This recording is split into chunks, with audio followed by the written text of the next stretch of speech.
الحمد لله رب العالمين وبه نستعين على كل أمور الدنيا والدين والصلاة والسلام على أشرف الأنبياء والمرسلين سيدنا وحبيبنا وشفيعنا وقرة أعيننا محمد وعلى آله وصحبه أجمعين نوة تعلم وتعليم ذكر وتذكير ونفع وانتفاع والإفادة والاستفادة والحث على التمسك بكتاب الله وسنة رسوله صلى الله عليه وآله وصحبه وسلم ودعاء إلى الهدى ودلالة على الخير ابتغاء وجه الله ومرضاته وقرب ثوابه سبحانه وتعالى مع لطف وعافية برحمتك يا أرحم الراحمين.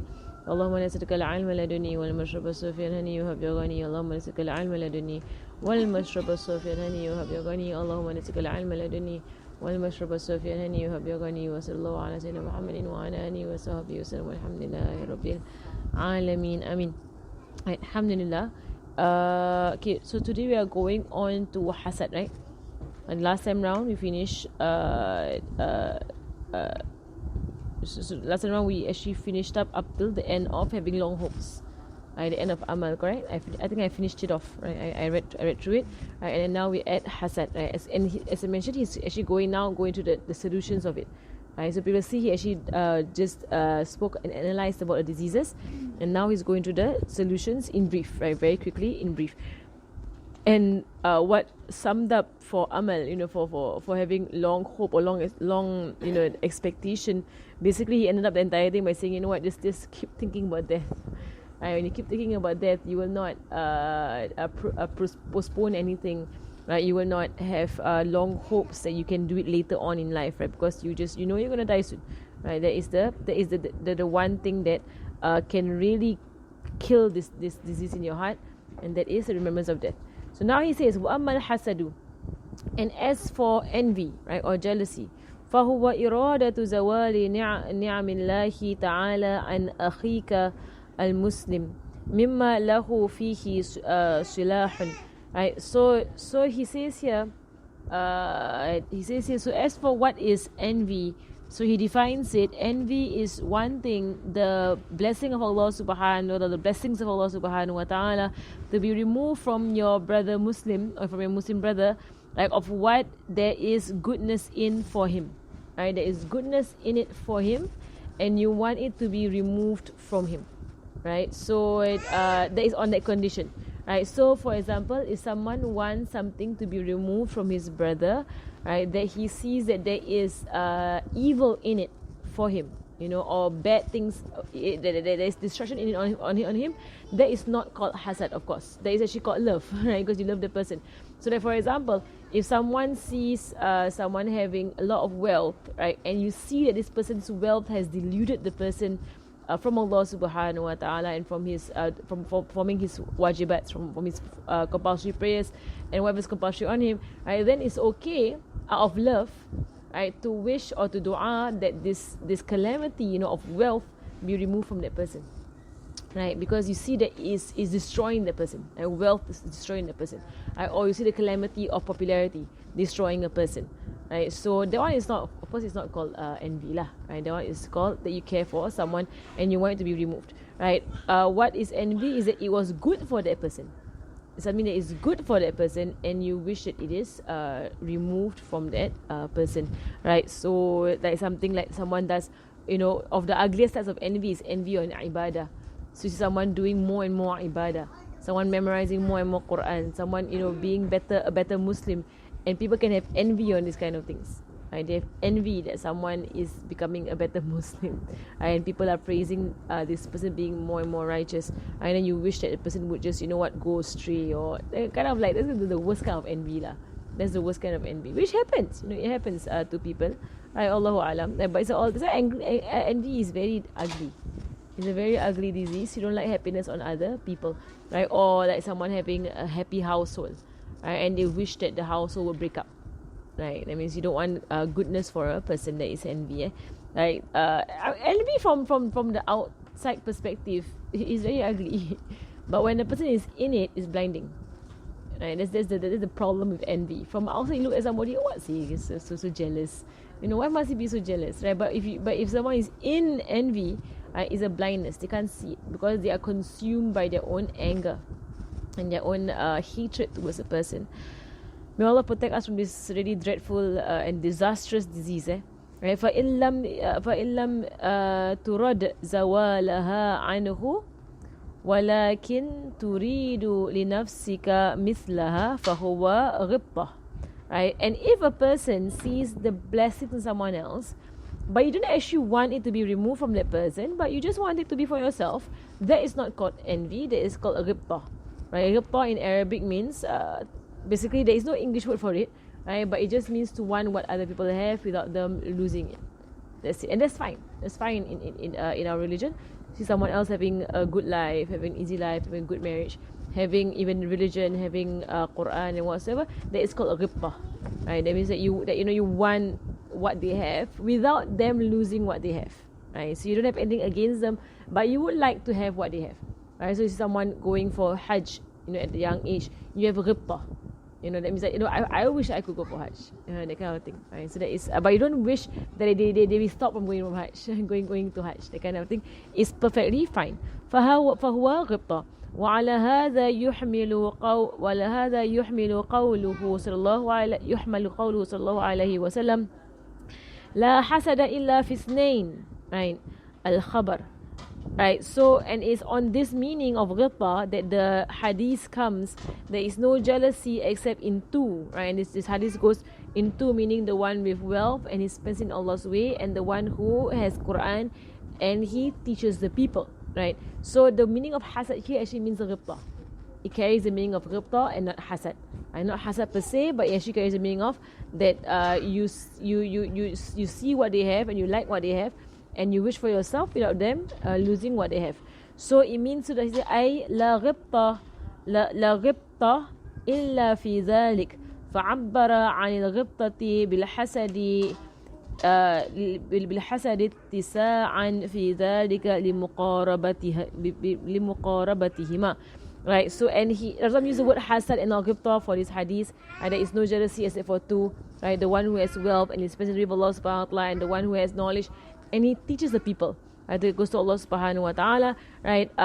In another hadith, like the one who has wealth and he spends it in the beginning of the day and the beginning of the night, and the one who has Quran and he recites it in the beginning of the day and the beginning of the night. There is no envy except in this, so which meaning that you should not desire to be like anyone except like these two people. Right? That is the meaning of envy. I mean, desiring to be like them without them seizing in whatever they are blessed with. Right? So and the word ghibtah was used here and not hasad in the hadith. It's just because the word hasad is has a wider meaning, right? And it's probably more understood also, right? And that most people, and that the meaning of ghibtah and hasad, it seems very close, right? To the point that even in our language, we don't actually have a word for it. Right, like if we say, oh, I'm so jealous you're going for Hajj. It's understood that I'm not having a bad form of jealousy. It's understood that I'm having a good form of jealousy. I'm so jealous that that you memorize the Quran. I'm so jealous that you memorize the Quran. And then you smile at someone, you hug that person. I'm so jealous you memorize the Quran. Right? So in a sense, it's not like it's clear you don't want it to be removed from that person. Right? So it's so the meaning is so close that even in our language, there's no word for it because they use the word jealous, right? So even in Malay, I don't know, do they use the word jealous? They have made the word English jealous into jealous in Malay, right? But they have cemburu, right? Anyway, but they do have like jealous, Jeles, right? They do have it, right? So like when you're jealous, but in a good way, it's not in a bad way. So they don't actually have a word for it, right? So in Arabic they have a word. It's called ghibtah. Right, and you will hear like some of the asatizah, they will use this word. Ghibtahnya. They put it in Malay. Ghibtahnya. Right, because they actually mean this, and the Arabs have a word for it. Right, the English and the Malays do not have a word for it. They use the word jealous. Right, whereas for us, jealous is a bad thing. Right, so yes, it's encouraged. When you see goodness in other people, you like it for them and you want it for yourself. It's a good thing lah. Basically, what is that? You have to describe the entire thing. Right, to give the entire definition to describe what is it, right? But we don't have a particular word that would encompass that meaning. What do you say in English? Ghibtah? Harmless envy. So cute. But it's so cute. There's no word for it. There's no word for it. It's called harmless envy. He can't even think. There isn't like I was thinking maybe it might have a bombastic word or something that they're gonna put there. As how they have done for the rest of the book. Like bombastic words appear out of nowhere. You're like, what lah? Right, because of the Arabic terminology that is very difficult.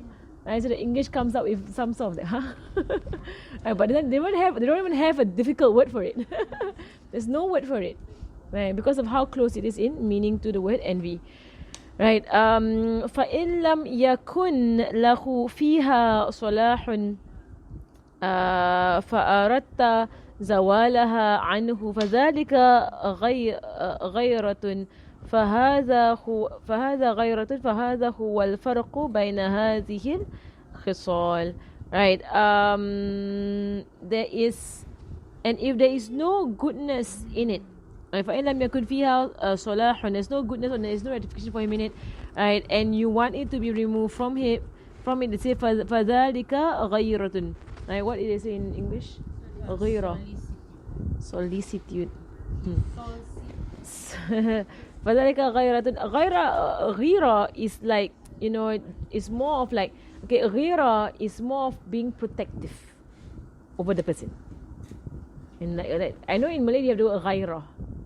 I have no idea what غيرة means, but I know there's a Malay word غيرة. What does غيرة mean? غيرة. There's no H there. Don't look at me. Oh, it's good in Malay here. It's غيرة. Ada H eh? I always thought it was a غيرة. Oh, but there's no GH eh? It's a GH eh? غيرة. Okay, like, is it a gha? Okay, like I pronounce it as a غيرة. It's an Arabic word anyway.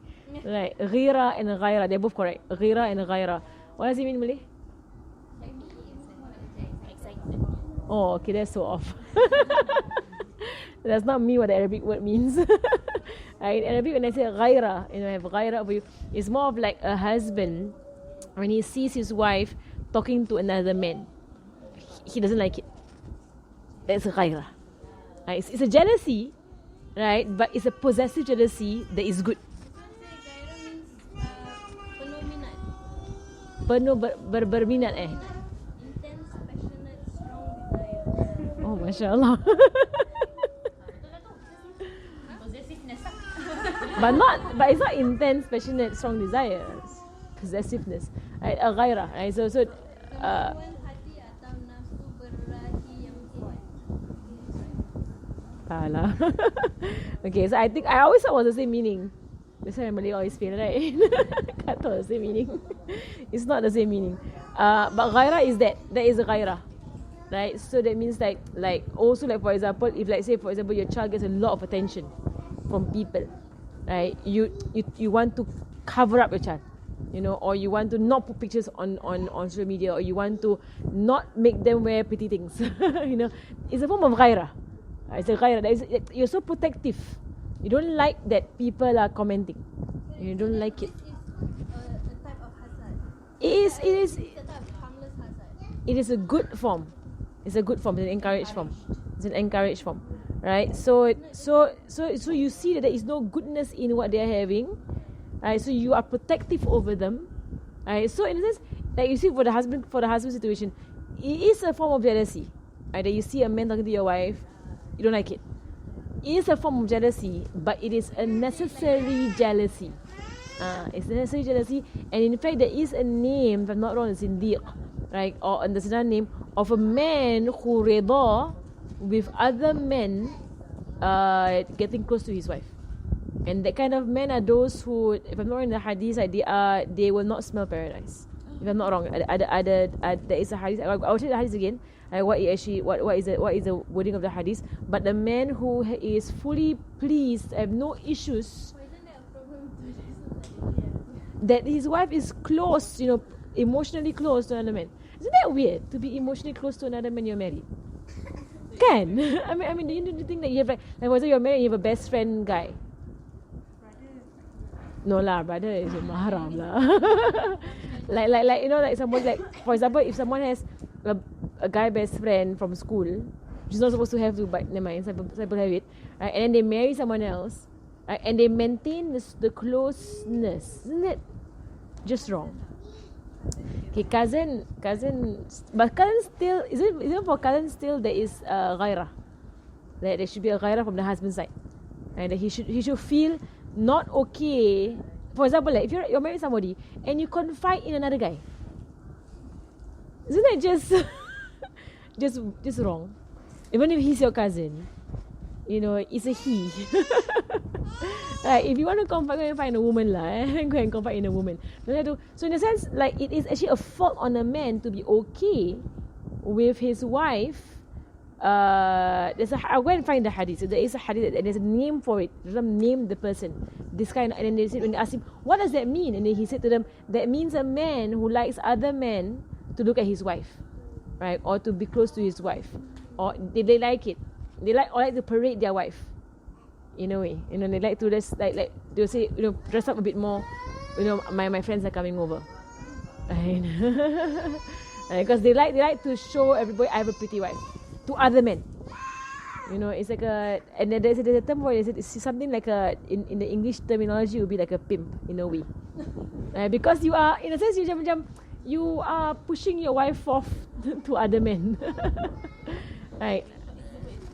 Huh? It's very common, you know, these days, right? Yeah, but it's a big sin. It's a dosa. That's why I say it's so scary, right? It's dosa. It's dosa. It's like especially macam they take photo of their wife and say this is, they put it on social media. Yeah lah, and they have to ask themselves like, what are they doing? Why you want other men to you know, look at your wife and see her beauty and On how young or how pretty or how. your wife is, and then why? Basically, you're so I mean, proud of your wife. Yeah, I know, but why would that's why this man must No, I'm not saying no, but basically this man must think lah, like why you like it that other men like your wife's pretty picture, and you know, won't you feel weird if you put a picture of yourself online and it's pretty, and some random guy says, "Eh, cantik eh," like I mean, won't you feel like, what's this guy? Or you feel flattered, and you're married, like won't you feel like so not right? Even if he thinks I'm pretty, he shouldn't have commented. Like, at least don't comment right? You know, but then the thing that you put it up, so people comment people like it and say cantiknya. But usually you see only the woman will comment. The woman will comment it's you're pretty, and the men have, at least they have the etiquette to, or they have the wisdom to know not to comment on someone else's wife. Right, by saying that she's pretty, and the husband is like, who is commenting on you? Right, but basically it is there's a hadith about it. I'll find the hadith that blames a husband who does this, who rida with other men getting close to his wife or admiring her beauty. Huh? That you're happy that other woman look at your husband. like you said, like I would be so unhappy if other women look at my husband. That's why I'll be like I don't know lah. For me, like I like my husband on the chubby side, because I know that if he becomes thin, if he's handsome. I actually think he's handsome. But I think if he becomes slim, like macam jangan lah. That's the ghairah on my part lah. That's the ghairah on my part that I know, cause I've seen his slim pictures and he looks good when he's slim. So like and if you're an ustad or whatever, this is like danger zone. Like all the mata will be, you know, on him. And then of course, that's why I told my husband one time that, you know, it's not that I don't trust you, I don't trust women. because I mean, you never know when black magic comes your way, you know, when the iron comes your way and whatsoever, and cause problems in your marriage. Like, and it's not him who's doing it, it's some woman out there. You know, so it's really like, it's not that I don't trust him, I don't trust all these women out there. And that's how we, as women, we should be also. You know, you trust your husband, you don't trust this woman. Right, so you tell him to keep, you know, low key sikit, you know, like don't be so upfront with other women. Right, and sometimes some women are so easily swept off their feet just because like someone just gives them a bit more attention, you know, maybe at his workplace or whatsoever. Straight away they're like, you know, and we know how women work lah. We know how women work. Right, so this is called ghairah. It's called ghairah, that you don't want him, right? So when he says, oh, this is my colleague, it's just my colleague. You're like, no, right? Shaitan comes in, right? Shaitan whispers to the woman. So even if he's innocent, she might send something your way, right, to get you away from me and to get you for herself, right? And that's not beyond your imagination. It's not. Right? So ghaira is something that is praiseworthy between husband and wife. There is a hadith about Allah's ghaira. Allah has ghaira over what is haram, right? So it says to protect you, right? He has ghaira over what He has made haram, right? So Allah has a ghaira also. It's a hadith also of Allah's ghaira, right? So or ghira, right? So it's basically it's a protective form of jealousy, right? So it's like a very possessive form. That I don't want you to go there because I know there's harm in you for you there. So someone might say, oh, you're just jealous. And then you say, no, it's because it's going to harm you. And they'll say, no, you're just jealous, It's like a mother who, like, her young daughter goes out and she wears tight clothes, or she beautifies herself. And the mother says, don't go out like that. Right? And she's, oh, you're just jealous that I'm pretty. Like that. I mean, if a girl would say that lah, like she said, you're just jealous that I'm pretty. They're just jealous that no, you don't go out like that. Right? That's it's a possessive form. It's a possessive form, and that is good, and that is necessary, and that is lacking in our society, right? For especially between husband and wife, and that is also what is causing a lot of breakups, also, where people are not careful about their husbands or their wives getting involved with the opposite gender for no good reason. And that's how infidelity happens lah. Now infidelity happens not like that. It happens through a friendship, right? A lot of infidelity happens through friendships, right? So there is, I hope that everybody here, you have no male friends. I really hope you just have. There's no need. Your husband dah cukup dah. He's enough for you as your one male friend. Whatever male friends you had in secondary school, JC, university, I hope by now it's all cut off, or like on the account of casual acquaintances, right? Because it is not healthy. It's not healthy, and it's also not permissible in our religion to have friendship. You can have acquaintances, right? This acquaintanceship. You can have acquaintances or colleagues, but not friends. Because friends would mean confiding. Friends would mean spending time unnecessarily. Joking and laughing. That would mean friendship, kan? And then you ask yourself, what's the how will you answer Allah subhanahu wa ta'ala for that friendship? Must ke tak? Right? Must you have it if it's with opposite gender? Right? And is it a must to have that kind of friendship? Right? So this kind of things is like, people are, in our time, when you say sometimes people just say being too strict, right? But that is actually our religion, right? That interaction of opposite gender is actually strictly for looking for marriage.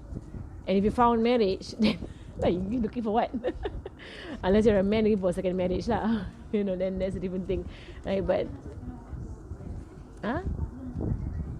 yeah, because it's a fitnah, right? And you'll be surprised as to how many people in our society outwardly look religious.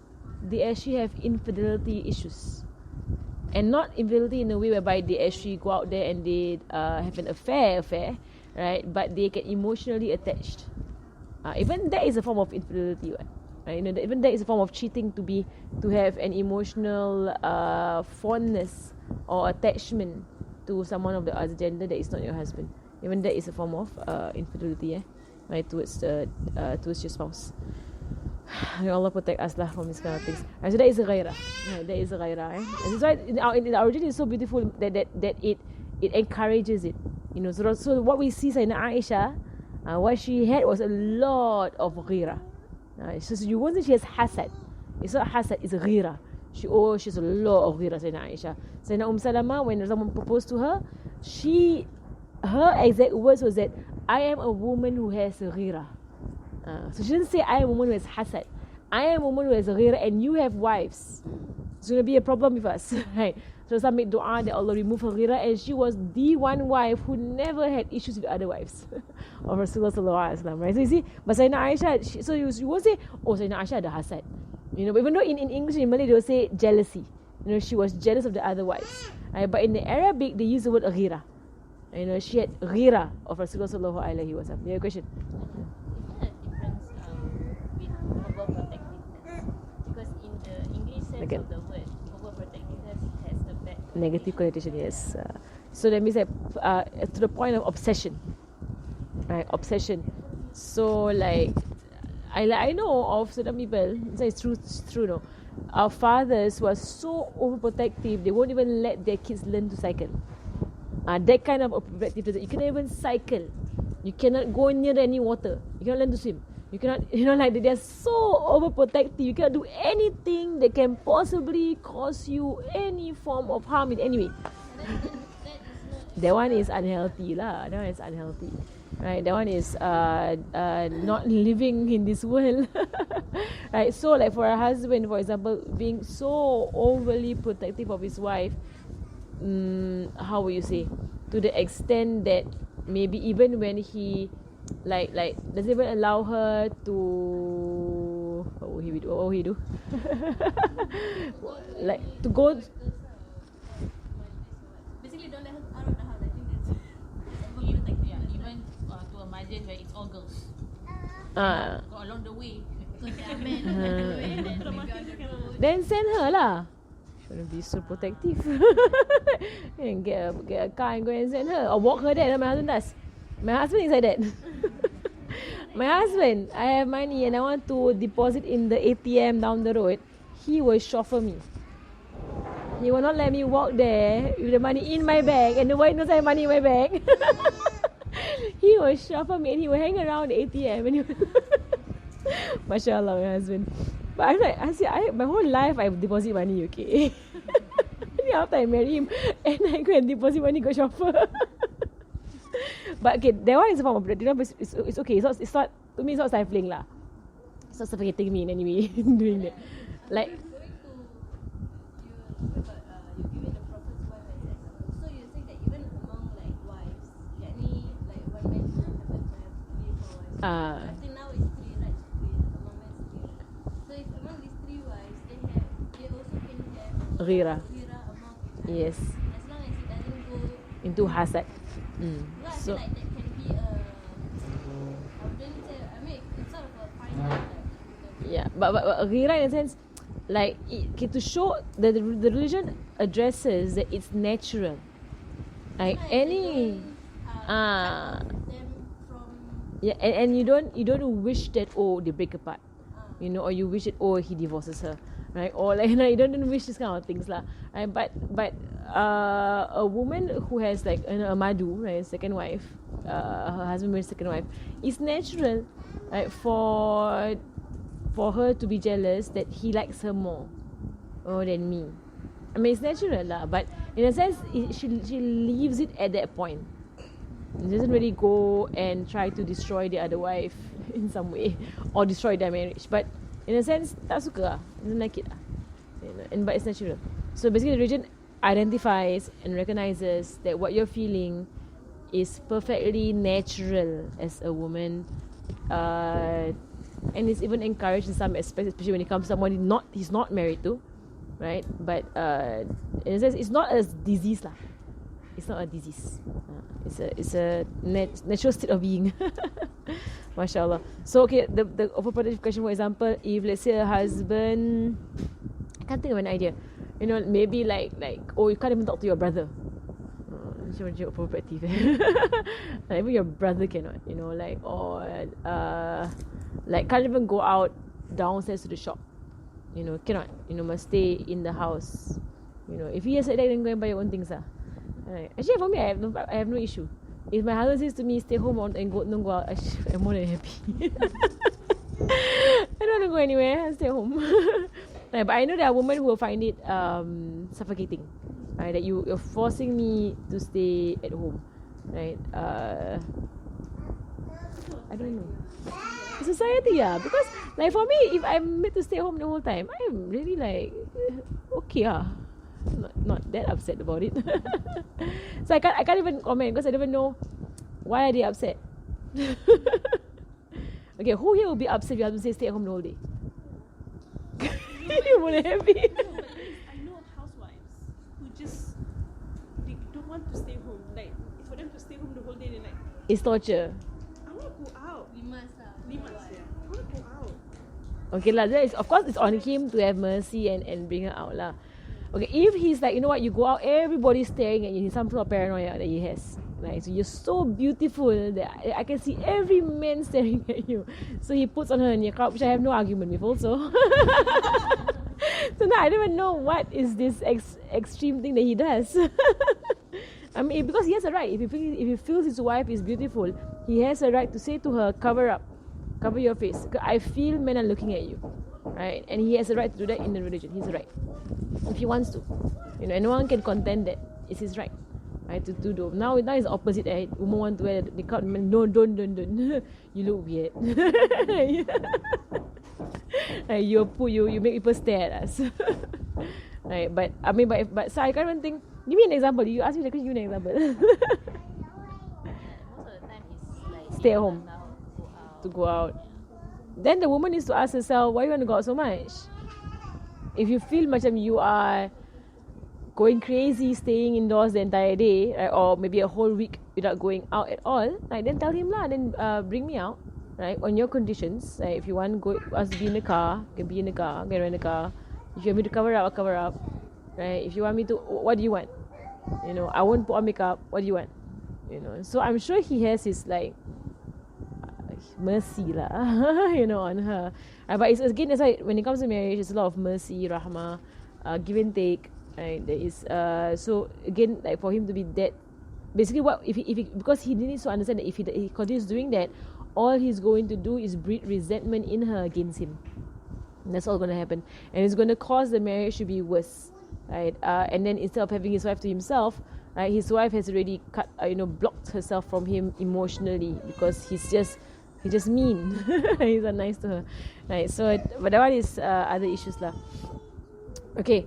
So that is ghairah, went into ghairah, went into marriage issues, because the word ghairah happens specifically between couples. Okay, وَأَمَّا ضِدُّ الْحَسَدِ, and as for the opposite of envy, فَالنَّصِيحَةُ, it is sincere advice. To be sincere and to give advice. And what is نصيحة?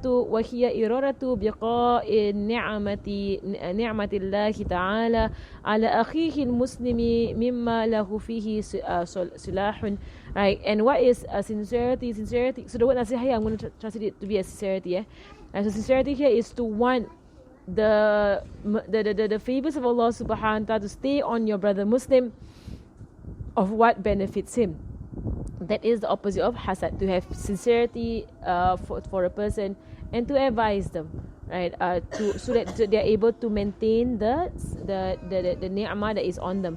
فَإِنْ قِيلَ كَيْفَ نَعْلَمُ أَنَّ لَهُ فِيهَا صِلَاحًا أَوْ فَسَادًا لِنَنْصَحَهُ أَوْ نُحْسِدَهُ فاعلم أنه قد يقوم لنا غالب ظني بذلك وغلبة ظني منا تجري مجرى العلم في هذه المواضع ثم إن اشتبه عليك فلا ترد زوال نعمة أحد من المسلمين أو بقاءها إلا مقيدا بالتفويض وشرط صلاح لتخلص من حكم الحسد ويحصل لك فائدة النصيحة.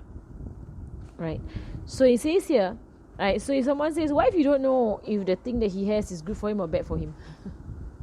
Because they go in accordance to whether it's good or whether it's bad for a person, right? So what if you don't know if it's good or if it's bad for a person? So for example, wealth or fame, right? So what if you're not so sure if it's good or if it's bad for that person, right? So that you can advise them, on it or against it, right? Then he says here, as for these kind of things, usually you, by observation, right, you can convince yourself, right, whether it is good or bad for a person by observation, by seeing his behavior, his character, how close he is to Allah subhanahu wa ta'ala, his ibadah. All of these things will show if the ni'mah that he has, is it really a ni'mah or is it a curse, right, that is on him. You can see it from how he is in his religion, right? Is his obedience to Allah subhanahu wa ta'ala, and from there you know, right, whether or not you advise them on it, or you sincerely love it for them, or you dua that it be removed from them.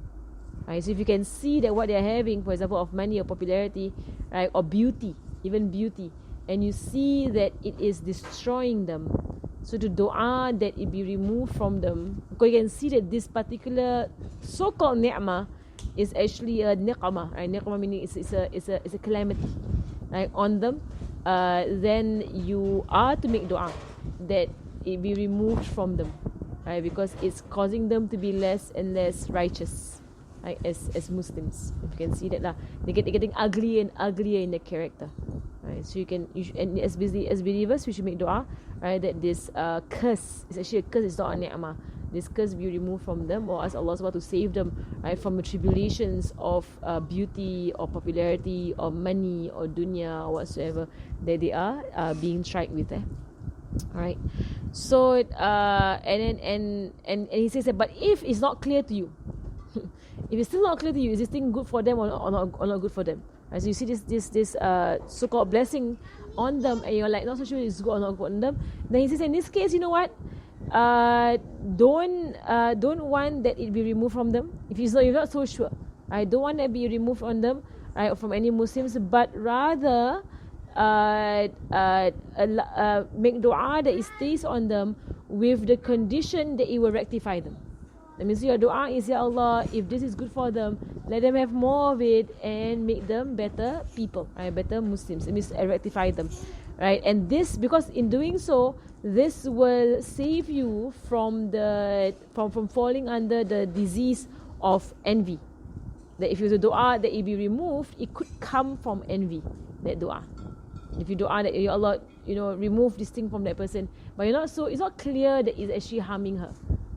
Right, it's not clear it's actually harming her, but I think maybe it might harm her, but it could come from your envy or your jealousy of that person, that you could, you're trying to mask it by saying, you make dua in the sense that you say that, okay, if it's good, if yeah, it's really good for the person, then let him, yeah, if it's bad, then you remove it. yeah. So that one is called tafwid lah. So tafwid meaning you leave it to Allah subhanahu to decide. So you make dua. So you say, I see this person having this, and Ya Allah, if it's bad for her, then remove it. If it's good for her, then increase it, right, onto her. See a parent who is trying to decide whether a future spouse is good for her daughter, and you're not sure. You're not sure whether this man will be good for her or not for her, but the daughter really wants it. So so in this case, the protectiveness of the parent trumps, but the parent is not sure, like really not sure whether this. So how do you protect it? Not so sure. Huh? How do you protect it? Which not sure. The idea of the unknown. The idea So that pushes the parent saying no lah.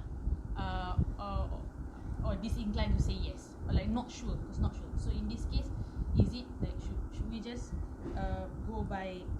No, but is the parent saying yes or no? Parent not sure to say yes or no.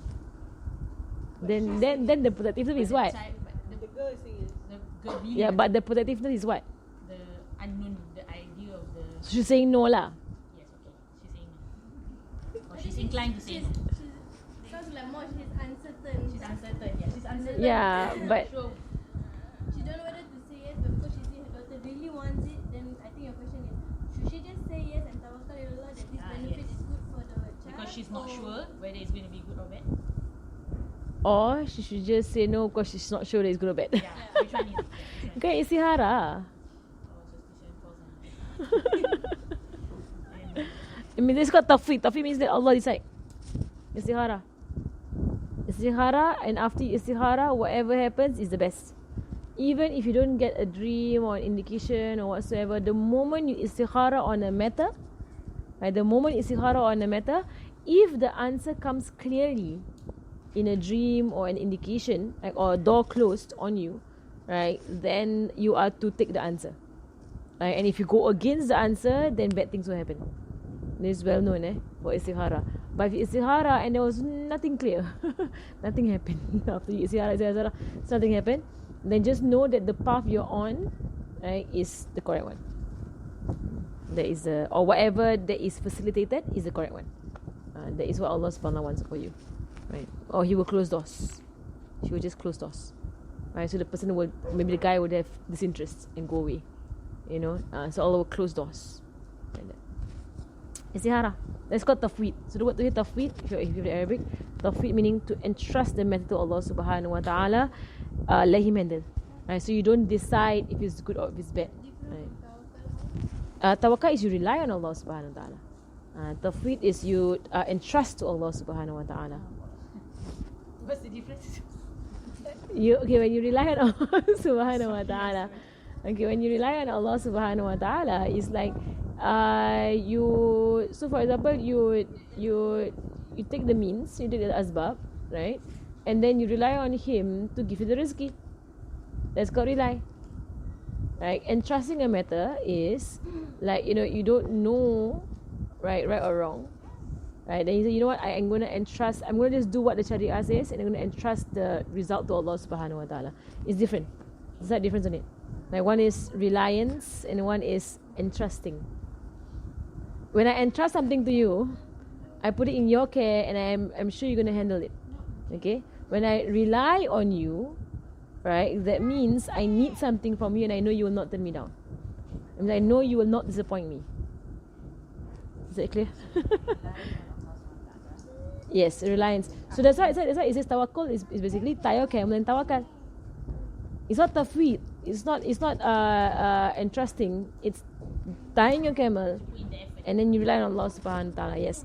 Tafweed is basically, I have issues, I have affairs, I have my children whatsoever, right? I try my best to raise them up, right? But then thereafter, there is this, and I entrust them to Allah subhanahu wa ta'ala. So I send them to school, I read, Ayatul Kursi over them whatsoever, then I entrust them. So Allah subhanahu wa ta'ala take care of them. Right, that's an entrusting there. It's a dua before you sleep, you read a dua. Ufawidu amri ila Allah, inna Allah basirun bil ibad. Right, I entrust my affair or my matter or my life whatsoever to Allah subhanahu wa ta'ala. He sees everything. So I entrust for Him to ensure that the best will happen. Okay? Let our mind chew on it. Alright. Huh? Trust means you have a problem, you just leave it. Allah will handle it. But rely, you must work for it first. You must put some usaha, then after that tawakal. We cannot tawakal without usaha, right? Yes. Yeah, so must Correct. put usaha part and then tawakal. Correct. Can. Yeah. Whereas entrusting the tafsir. Or maybe it's close in its meaning also. Okay. Alright. Okay. Should we read some more? I'm so short today. It's 3:15. I don't want to keep you all longer. Fawallah.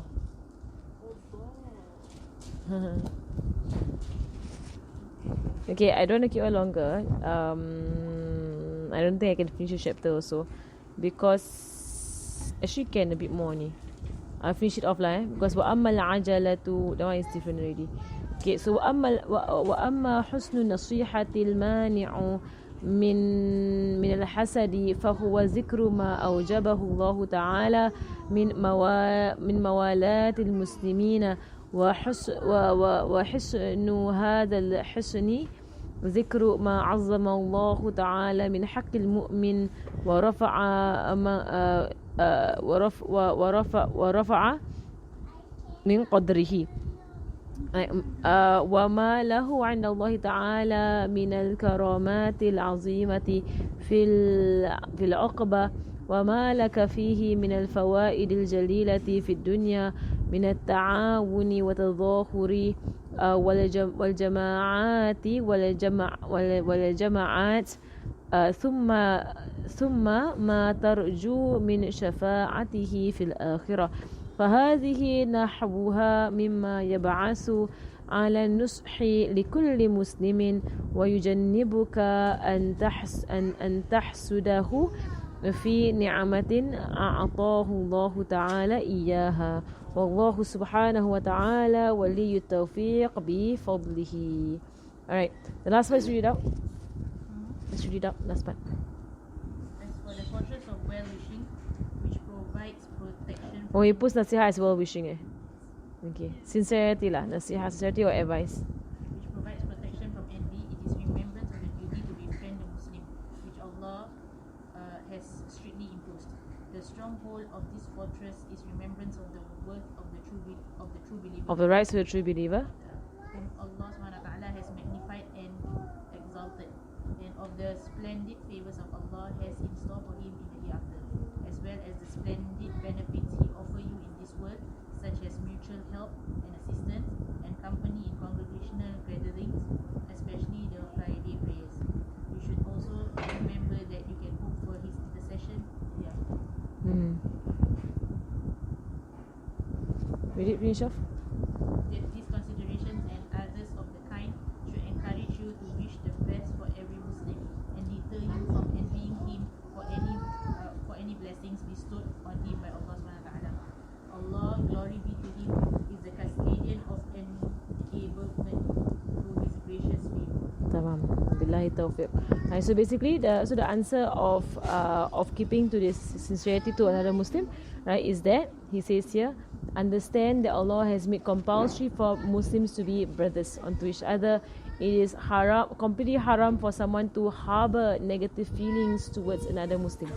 And it's completely disallowed, right? So to remind yourself of that, it is haram what you are feeling of negativity towards someone else, right? And you need to, just because someone is a Muslim, you must be cordial at least, right, with them, or at most friendly, right? Especially if they are of the same gender, and that it is their right that you want goodness for them and you want guidance for them, right? And it is their right, and that is because Allah has exalted them by giving them La ilaha illallah Muhammadur Rasulullah. The very fact they say La ilaha Muhammadur Rasulullah, it is enough as a proof of Allah subhanahu wa ta'ala's love for them. So who are you to dislike, right, what they are, or what's on them, and it's Allah's choice who He gave His favors to. So who are you to dislike that they get certain favors and not you? It's Allah's choice. And also understand that them having these favors is at the end of the day, Muslims are brothers. You have to work together, right? And you also have a lot of favors. You have a lot of blessings that Allah subhanahu wa ta'ala gives you, right? Not to be blind to that fact. And also understand that on the day of judgment, your brother Muslim could very well be your savior or the one who intercedes for you, right? So don't in this world the entire time carry these negative feelings against other people. It's a very simple solution, Hasad. Very simple solution. Basically, be pleased with what you have. I understand they have rights over you. I understand it's a very ugly emotion that you're carrying. And try to get rid of it. It's one of the worst, ugliest sins. It's a very simple solution for hasad. So it should be really easy, inshallah, not to have any hasad. I don't want to have any envy over anybody else. If you find yourself having envy over somebody else, right, then some of the scholars have said that to say ya wadud, like continuously to build love between you and that person. Ya wadud, right? And also to try your best to do things out of your way, right, to bring happiness to this person, and to make dua for this person also, right, regularly. Okay, so we'll stop there for today, inshallah. Next time round, apologize again for coming late. Next time round, we will continue with hastening, al-ajalatu. Okay, so yeah, it's all solutions. You tell me. I said twice. Okay, can. Actually, I was a bit confused this lesson, but The sincerity that you want goodness for that person, right? To understand that also at the end of the chapter, he said that to understand that it's a terrible disease to have against a Muslim, because Allah has raised has raised the status of a Muslim.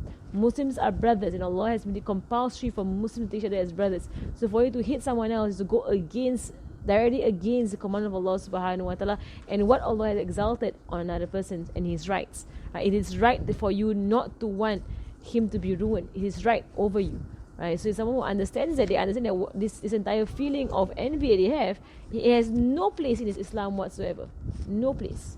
Right? So if he's a true believer, he will get rid of it like how he would get rid of alcohol from his house. That is how you see hasad. It's like having, alcohol or having khinzir in your heart. If you have it in your house, the first thing you do is throw it out, get rid of it. Right? And there's no argument, about why it has to be there. Right? Hasad, same thing. In fact, all of it is the same thing. It has the same standing as a bottle of alcohol in your house. You won't allow it to just sit there. Right? You just take it and throw it out. Right? Same thing lah. So all these diseases are they're haram things that sit in your heart. That's what they are. They're haram things that sit in your heart. Get rid of them. Throw them out. Right? So, subhanallah. And also he was saying that to understand on the day of judgment, right, that believers can be helps to each other, or they can be enemies to each other. Right? So for you to choose lah, what you want on the day of judgment. If you're going to go around hitting everybody, you're not going to have anybody helping you on the day of judgment. Right? Have more friends that have less enemies. Helps you better on the day of judgment. Alright. Okay, alhamdulillah. MashaAllah, the words of Imam Ghazali, even a bit, every week, it's a bit every week. It takes a lot, makes us think, ponder, right? Wake up, right, to the realities of this existence. Alhamdulillah. Sallallahu ala sayyidina Muhammadin wa ala alihi wa sahbihi wa sallam. Alhamdulillahi rabbil alamin. Al-Fatiha. أن الله يرزقنا علما نافعا وعملا خالصا مستعلم ودلالة على الهدى يصار بلغة النبي محمد صلى الله عليه وسلم وأرواح معلمين مشركنا وذوي الحقوق علينا وإلى حضرة النبي محمد صلى الله عليه وسلم. الفاتحة.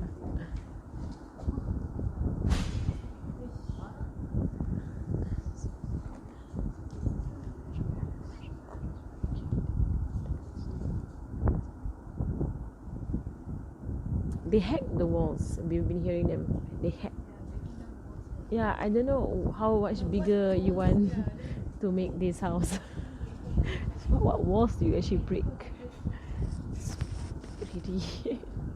Unless they're combining rooms. So unless the previous owner built walls everywhere, they have to hack. Yeah, then I made a wall.